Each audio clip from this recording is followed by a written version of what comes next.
በፎርፌ አሸንፈ እንዴት አሸንፈ ያለው ትላለህ? ልጅ አርጌ ሳሸንፈ ታየዋለህ። እሱ ሆስፒታል 2 ቀን አድሯል። ይሄን ታምናለህ? አላወኩም ነበር። ከምሬ ነው ማለት ይሄኛውን ኢንፎርሜሽን ከኔ ከክለቦቹ ልጆች ነው የሰማሁት። አይወል ኖኮት አርገኝ አልኩ ማለት ነው። ዝም ማለት ቪዲዮ ምክንያቱም እንደማያደርገኝ አውቃል። ገብቷል። እስቲ አርገኝ ኖኮት አንተ ዋንደኛው ዙር ከቻልክ አታረገኝም። አትችልም። ገብቷል። አይችልም። አንተ በዘበዝ ጭካኔ ሲባል ይሄ ሰው መግደል ሰው እንትን ማለት አይደለም። ጭካኔ ማለት ቁርጠኝነት ማለት። ሃይ ጋይስ እንዴት ናችሁ? በዛሬው ቆይታችን እንግዲህ የምናየው ሰሞኑን እንግዲህ የኢቲኤፍሲ 002 ውድድር መዘጋጀቱን ወር ደግሞ መቃረቡን ተከትሎ ፋይተሮቹ እያንዳንዳቸው እኔ እገድልሃለሁ፣ እኔ እቆርጣለሁ፣ እኔ እፈልጣለሁ እየተባባሉ ነውና ሁሉም ደግሞ የየራሳቸው ዛቻ አለ። እኔ ኖካውት አደርግሃለሁ፣ እኔ እመታሃለሁ፣ እኔ ደበድብሃለሁ ምናምን እየተባባሉ ነውና ከዛ ጋር ተያይዞ እንግዲህ አቤኔዘርና መስፍን ብሩ እንደሚጋጠሙ ይታወቃል በቦክስ አዘሴም ታይም ደግሞ ታይሰን ከአብርሃም የሚገናኙ ይሆናልና እርስ በርስ እየተዛዛቱ ነው እና ምን ተባባሉ የሚለውን ነገር የአብርሃምን ከታይሰንን የአቤኔዘርን ደግሞ ከመስፍን አድርገን በተከታታይ አይተን እንመለሳለን። ላይክ እና ሰብስክራይብ ማድረጋችሁ እንዳትረሱ። አብራችሁ ይቆዩ። ሰው አሸንፎኛል ብለህ ታስባለህ? አላሸንፈኝም። የባለፈውን የክለቦች ሻምፒዮና የቦክስ ጨዋታ ያየ እስኪ ኮሜንት ላይ ጻፉልኝ። ከመስፍን ብሩ ከአቤኔዘር ጋር ገብቶ ነበረ። ሰው በዛ ጨዋታ በመጀመሪያ ደስተኛ ነው? አዎ። ሰው አሸንፎኛል ብለህ ታስባለህ? አላሸንፈኝም። ኦኬ ምን ነበር የተፈጠረው? ሶስተኛ ራውንድ ላይ ነው። እሺ እሱ በምክንያት ማውዛት አልፈልግም። እሺ የኔ ጥፋት ነው። እሺ ትንፋሽ በልጦኝ ነበር። አንድና ሁለተኛውን ውጤቱን ያውቃል። እሺ ሶስተኛውም እየመረውት ነበር። እሺ ዲሲፕሊን በቃ ብዙም ሰበብ ማብዛት አያስፈልግም። ልክ ነው። ቀጣይ አሁን ፊት ለፊታችን ያለውን ጌም በሱን ለየዋለን። ያኛውን ጨዋታ የተሳሳተም ስህተት አለ። ስለዚህ ሙሉ ለሙሉ አሳምኖ አይደለም ያሸነፈ ማለት ነው። በጣም አሪፍ ሰው መስፍን ብሩም ኢቲኤፍሲ 02 ላይ ከውጪ ከዩጋንዳዊ ቦክሰኛ ጋር ሲጠብቁት የነበራችሁት ቀርቷል ማለት ነው። ከአቤኔዘር ጋር ነው የሚገቡት። ባለፈው በክለቦች ሻምፒዮና ላይ ጫወታ አድርጎ ነበረ። በዛ ላይ መስፍን ብሩን ያሸነፈው አቤኔዘርን ያሸነፈው የሚል ክርክር ተንስቶ ነበረ። አሁን ግን በኢቲኤፍሲ 02 ላይ ተጋግጦ በግልጽ የሚያሸንፈው ማን ነው፣ አሳምኖ የሚያሸንፈው ማን ነው የሚለውን አብረን እናያለን ማለት ነው። እሺ ኢቲኤፍሲ 02 ላይ በምን እንጠብቅ? በአዲስ ሌላ አቤኔዘር ጠብቁ እያለ ነው። መስፍን ብሩን አሸንፎት ራሱን ያረጋግጣል ወይስ መስፍን ብሩ በ71 ኪሎ ሻምፒዮን ሆኖ ይቀጥላል የሚለውን ኢቲኤፍሲ 02 የምትከታተሉት ይሆናል ማለት ነው። እሱን ደግሞ እንፈራበት ምንም ምክንያት የለም። እሱ የሚመጥነኝ ቦክሰኛም አይደለም። ኧረ እባክህ አስዌር ጋድ እኔ አላሸነፈኝም ብዬ አሁንም አፌን ሞልቼ በእርግጠኝነት እናገራለሁ። ዛሬ ሌማመር ቦክሲንግ ጂም ከመስፍን ጋር ነው የምንገኘው። ባለፈው ፕሬስ ኮንፈረንስ ቀርተ ነበርና አቤኔዘር ፈርቶ ነው የቀረው እያለ ነበርና በመጀመሪያ ለዛ ምላሽ እንሰጥ። እኔ ከፈጣሪ በቀር ለማንንም አልፈራም። እሱን ደግሞ እንፈራበት ምንም ምክንያት የለም። እሱ የሚመጥነኝ ቦክሰኛም አይደለም። ኧረ እባክህ አስዌር ጋድ እሱ እኔን ይፈራኛል። ሁሌ የክለቦች ሻምፒዮና ላይ እኔ ባለውበት ጊዜ ሁሌ ይቀራል። አሁንም የቀረው ፈርቶኝ ነው። የባለፈው ክለቦች ሻምፒዮና ደግሞ እኔ ነኝ ያሸነፍኩት። ፋውል እየሰራ ነበረ። ዲስኳሊፋይ ተደርጎ እኔ ነኝ ያሸነፍኩት እያለ ነበር።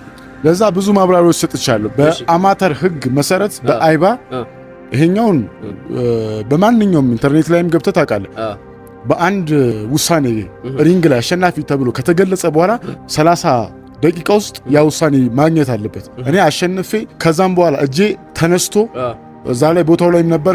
ከዛም በላይ ደግሞ ሱፐርቫይዘሮቹ ይሄ ክስ ውድቅ ነው መስፍን ብሩ አሸንፏል ብለው ተሰጥተው ሐሳብ ተጨርሶ ነው ከ3 ከ4 ቀን በኋላ ደብዳቤ ደረሰው። እንዴት አሸናፊ ነኝ ብሎ በሙሉ ልቡ እንደሚያወራ እኔ አልረዳው። እሱ ራሱ ሲወላውል ታይዋለህ። አከላካሪ ነው ይላል፣ ከዛ አሸንፊያለሁ ይላል፣ ከዛ ፈርቶኝ ነው ይላል። የቱ ጋር እንደሚያርፍ ራሱ ግልጽ አይደለም። ለራሱ ስለማያምንበት ነው። እኔ አላሸነፈኝም ብዬ አሁንም አፌን ሞልቼ በእርግጠኝነት እናገራለሁ። በፎርፌ አሸንፈ እንዴት አሸንፍ ያለው ትላለህ? ሁለተኛ ነገር ደግሞ በጨዋታዎች ላይ አንድ ጊዜ እጄ ተጎድቼ ነበር። አመት ሙሉ በዛ ውድድር ከጨዋታ ውጭ ሆኛለሁ። እዛ ውድድር ላይ ማለት ነው። ያ በዛ እጅ ጉዳት ምክንያት አንደኛው ላይ በግራ እጄ ብቻ ተጫውቼ ኢቭን ማለት ነው እስከ 3ኛ ዙር እጄ እንደተጎዳ ራሱ እሱ አያውቅም። ይሄን ያህል ነው ማለት ይሄን ያህል ቦክስ ልዩነት አለ። እኔና እሱ እውነቴን ነው። ይሄ ለማካበድ በአንድ እጄ ችሏለሁ እያልክ ነው። በአንድ እጅ ተጫውቻለሁ። ሄዶ ቼክ አድርገው። እውነቴን ቪዲዮውን እልክልሃለሁ። እሺ አይዋላ ከላይ አስገብተህ ታይዋለህ። በአንድ እጄ ብቻ 3 ዙር ተጫውቼ በአንድ ነጥብ ተቆርጦብኝ ነው። እሱም አምኝበት አይደለም። ቪዲዮ ማንም ያይ ይችላል። አንድ ሳይነካኝ ነው ያ ጨዋታ ያለቀው። ከዛ በኋላ ግን ያን ጨዋታ ሌሎች በክለቦች ድጋሚ ደረሰኝ።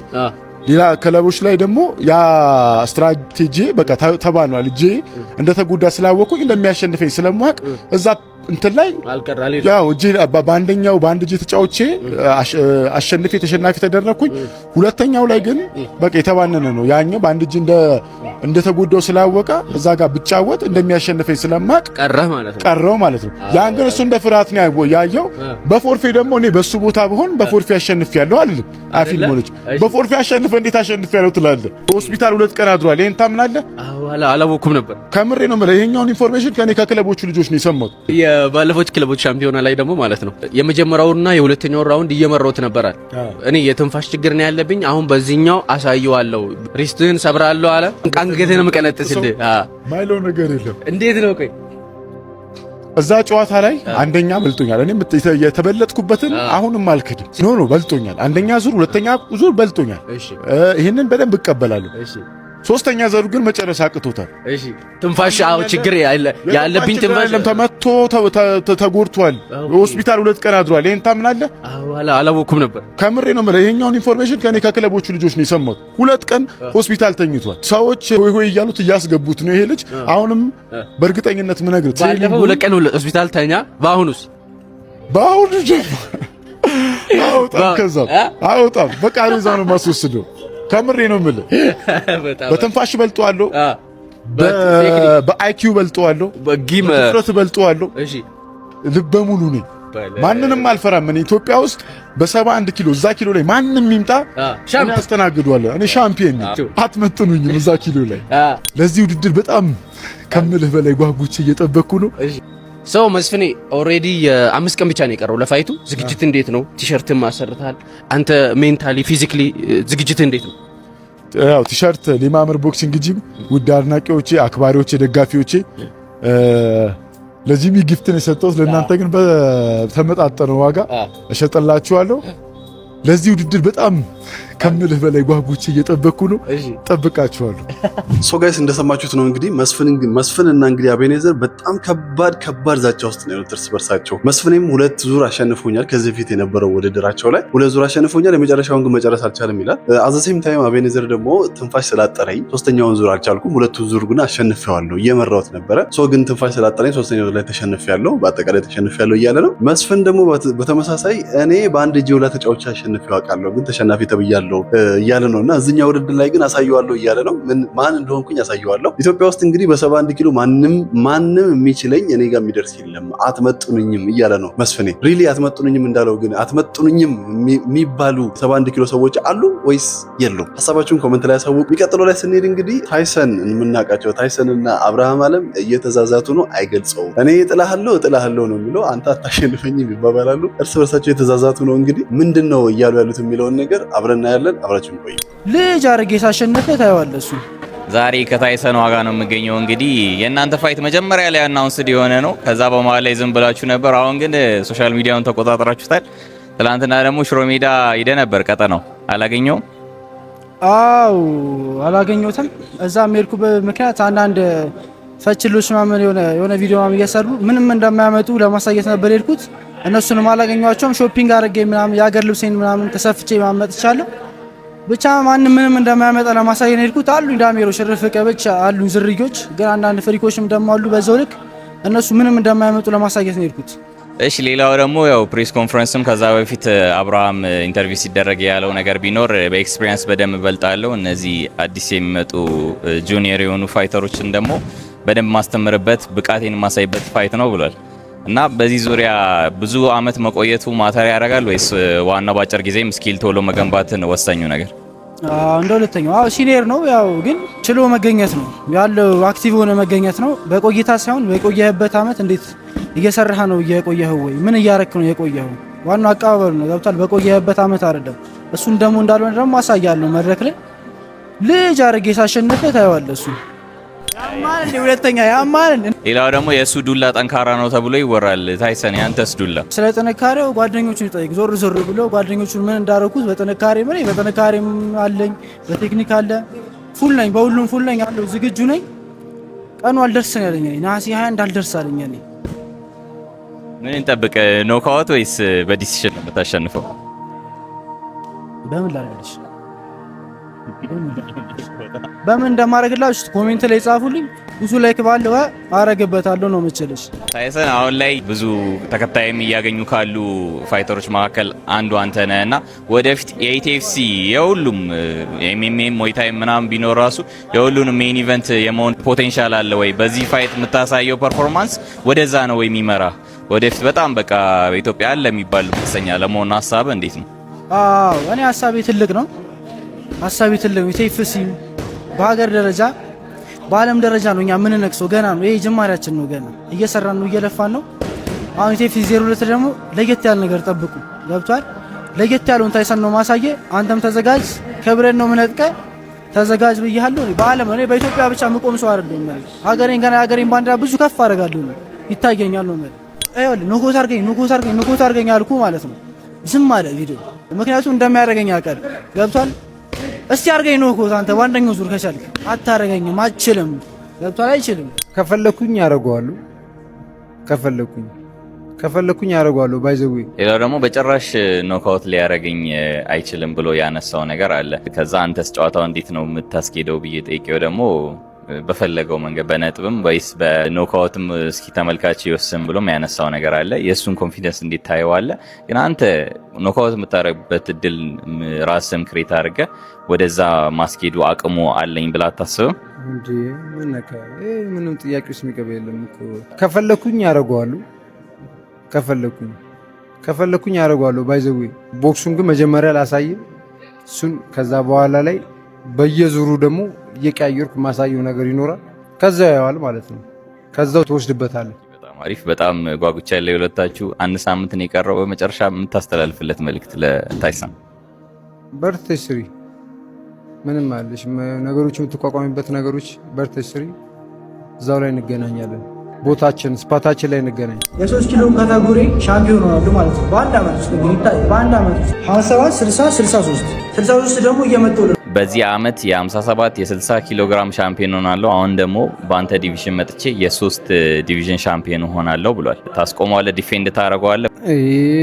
ኬት እንዳመጡ አላቅም። ውሸት ነው። 57 ላይ ሻምፒዮን አልነበረም። ምንድነው አሁን ኦልሬዲ ቦክሱን የማያውቀው ሰው ሊሸውድ ይችላል። ቦክሱ ላይ ያሉና ቦክሱ ላይ የቆዩ ሰዎች ደግሞ ያውቁታል። 57 ላይ ያሸንፋል፣ ይሸነፋል። የታሪኩን ረሳው እንዴ? ምን ነካ? ያሸንፋል፣ ይሸነፋል። ኦልሬዲ አሁን 60 ላይ ከመጣ ገና አመት አልሞላውም። ዘን አሁን ግን በእርግጥ አሁን ጥሩ ላይ የመጣበት ጥሩ ፐርፎርማንስ ያለበት ሰዓት ነው። አሁን ደግሞ እሱ ወደ 63 መጥቶ ሳይሆን እኔ ወደ 61 ወርጄ ነው የምንጫወተው። ሰው እኔ ኪሌ ላይ አይደለም የምትመጣው፣ እኔ ቦታ ላይ መጥቼ ነው የምመታ። ስለዚህ ከፈለክ ደግሞ ቀጣዩ ጨዋታ ላይ ደግሞ አንተ በቃኝ እስከምትል እኔ አስተናግዳለሁ። በቃኝ አምኛለሁ እስክትል ድረስ አስተናግዳለሁ። ቀጣይ ላይ ደግሞ 63 መምጣት ከፈለክ ደግሞ ጠብቃለሁ አለው በቦታዬ ላይ። አሁን ግን እኔ ወርጄም ወጥቼም መጮትና ማሸነፍ እንደምችል ማሳየት ስለምፈልግ ወረድ ብዬ ቦታው ላይ መጥቼ አስከብረዋለሁ ማለት ነው። ስለዚህ አንተ ነህ ወደ ኪሎ የምመጣው ማለት ነው። ኤግዛክትሊ። እሺ፣ በጣም አሪፍ። እንግዲህ መልካም እድል አብርሽ። ለአንተ በዘበዝ ጭካኔ ሲባል ይሄ ሰው መግደል ሰው እንትን ማለት አይደለም። ጭካኔ ማለት ቁርጠኝነት ማለት ነው። አንተ ዱላ ጠንካራ እንደሆነ ከሌሎች ፋይተሮችም የሰማሁት መረጃ አለ። ይህን ጨዋታ ኖካውት ነው አላማ ወይስ በነጥብ ለመጫወት ነው አላማ? እኔ አላማ እንዲህ መመጣል ምናምን ሳይሆን ቦክሱን ማስተማር፣ ቦክሱን ማሳየት ነው። ጥበቡ እንዴት እንደሆነ፣ ቦክሱ ስኪሉ እንዴት እንደሆነ፣ ነገሮች እንዴት መሄድ እንዳለባቸው ማሳየት ነው እንጂ እሱን ይመጣል የመዘረር ምናምን አይደለም ሀሳቤ። ቦክስም ጥላለሁ ብለህ ስለገባ ስለማጥልም ጥላለሁም ብለን መግባት መውደቅም ስላለው ቦክሱን ነው የሚጫወተው። ምን አይነት ቦክስ መጮት እንዳለበት እንዲያይና በዛ ውስጥ ደግሞ ዲሲፕሊንን የሚማርበት ቁርጠኝነትን፣ ቆራጥነትን። ጭካኔ ሲባል አንተ በዘበዝ ጭካኔ ሲባል ይሄ ሰው መግደል ሰው እንትን ማለት አይደለም። ጭካኔ ማለት ቁርጠኝነት ማለት ነው። ለቦታው ለውድድሩ የምታሳየውን ቁርጠኝነት ነው ጭካኔ ማለት። እሱን ደግሞ እዛ ላይ ያሳያለሁ ነው ያልኩ። I will show you bro። ታይሰንም እንግዲህ ከትላንትና ወዲያ ቀጠናው ሂዶ ነበር ሽሮ ሜዳ፣ አላገኘሁትም ብሏል። ምን ትለዋለህ? ጥሩ ነው መተህ በደንብ ቦታዎችን እይ ነው የምለው። ከውድድሩ በኋላ አይኑ ስለሚጠፋ ምናልባት ሁለቱንም አይኑ ላጠፋው ስለምችል በደንብ ቦታዎቹን ያላየውን ቦታ ዞር ብሎ ቢያይ እመክረዋለሁ በደንብ። እስከዛ ድረስ ማንም እንዳይተናኮሉ ሰፈር ውስጥ እኔ እነግራቸዋለሁ። ማንም ሰፈር ውስጥ ማንም የሚተናኮሉ የለም። ዞር ዞር ያልክ ሁሉንም ቦታ ማየት አለብህ። ከዛ በኋላ አይን ስለሚጠፋል ማለት ነው። ሌላው እኔም ኢንተርቪው ለማድረግ ይጄ ነበረ እና አንተ በኤክስፒሪየንስ ትቀድመዋለህ፣ ሲኒየሩ ነህ። ግን ሲኒየር መሆኑ ልጅ አድርጌ ሳሸንፈው ሲኒየር መሆኑም አያድነውም። ዋናው ነገር በትንሽ ጊዜ ስኪል መገንባት ነው ብሏል። እስካሁን ድረስ አንተ የገነባው ኤክስፒሪየንስ ከጊዜ ማኳያ ስኪልን አብረህ እያሳደግክ ነው ወይስ እሱ ትክክል ነው? በመሰለው መንገድ መውሰድ ይችላል እሱ በተመቸው። አሁን ብቁ ነኝ ብሎ ባሰበበት መንገድ እንግዲህ እናየዋለን። ያንን ቼክ የምናደርገው አሁን እንዲህ ነው ምናምን ብሎ ማብራራቱ ምናምን አስፈላጊ አይደለም። ምንም ኦልሬዲ ጉንጭ አልፋ ክርክር ነው እየሆነ ያለ። ሶ ወሬውን ቀነስ እናድርገውና አሁን ያራዳ ልጅ ስራ ላይ ተኮር አድርገን ያው እዛ ላይ ደግሞ ማሳየት ያለብን እንዳትዋረድም አፈንም እንዳትመልስ በደንብ ወጠር አድርገህ ስራ። የምትበልጠኝም ከሆነ እዛ ላይ እናያለን። ማስተምርም ደግሞ እንደሆነ ደግሞ እዛ ላይ አሳያለሁ። እኔ እርግጠኛ ነኝ እንደዚህ እንደማስተምረው እንደማሳየው እርግጥ ምንም ጥያቄ የለውም። በቃ ሰው ጋይስ እንዳያችሁት ነው እንግዲህ አብርሃም እና ታይሰን በጣም እየተዛዛቱ ነው። እንግዲህ መጀመሪያ ሲጀመር አካባቢ ዝም ብሎ ነበር ሁለቱ። በቃ ይሄ መፈራራት መከባበር አይነት ነገር ነበረ። መከባበር ማለት ስለሚያከብረው ታናሽና ታላቅ ስለሆኑም በኤክስፒሪየንስም በእድሜም በምንም ነገር ስለሚለያዩ ራቅ እያሉ ነበር እና አሁን ግን በጣም እንደ ሜን ኢቨንቱ ነው እርስ በርሳቸው እየተዛዛቱ ያሉትና ማን የሚያሸንፍ ይመስላችኋል? አብርሃም ያሸንፋል? አብርሃም ባለው እንግዲህ ኤክስፒሪየንስ ታይሰን ማሸነፍ እችላለሁ እሱንም ደግሞ አሳያለሁ እያለው ነው እና ታይሰን ደግሞ እኔ ባለኝ ስኪል አሁን ባለኝ አቋም እኔ አሸንፋለሁ አሳያለሁ ልጅ አድርጌ ነው ማሸነፍ ኖካውት አድርገኝ እንደውም እያለ እየዛተበት ነው። ከቻልክ ኖካውት አድርገኝ ለምን ዝም ትላለህ ምናምን እያለው ነውና ማን የሚያሸንፍ ይመስላችኋል? ግን ሁለቱ ሰዎች በጣም የተዛዛቱ ነውና ማን የሚያሸንፍ ይመስላችኋል? ሀሳብ አስተያየታችሁን ኮሜንት ላይ አስቀምጡልኝ። ላይክ እና ሰብስክራይብ ማድረጋችሁ እንዳትረሱ። ፒስ አውት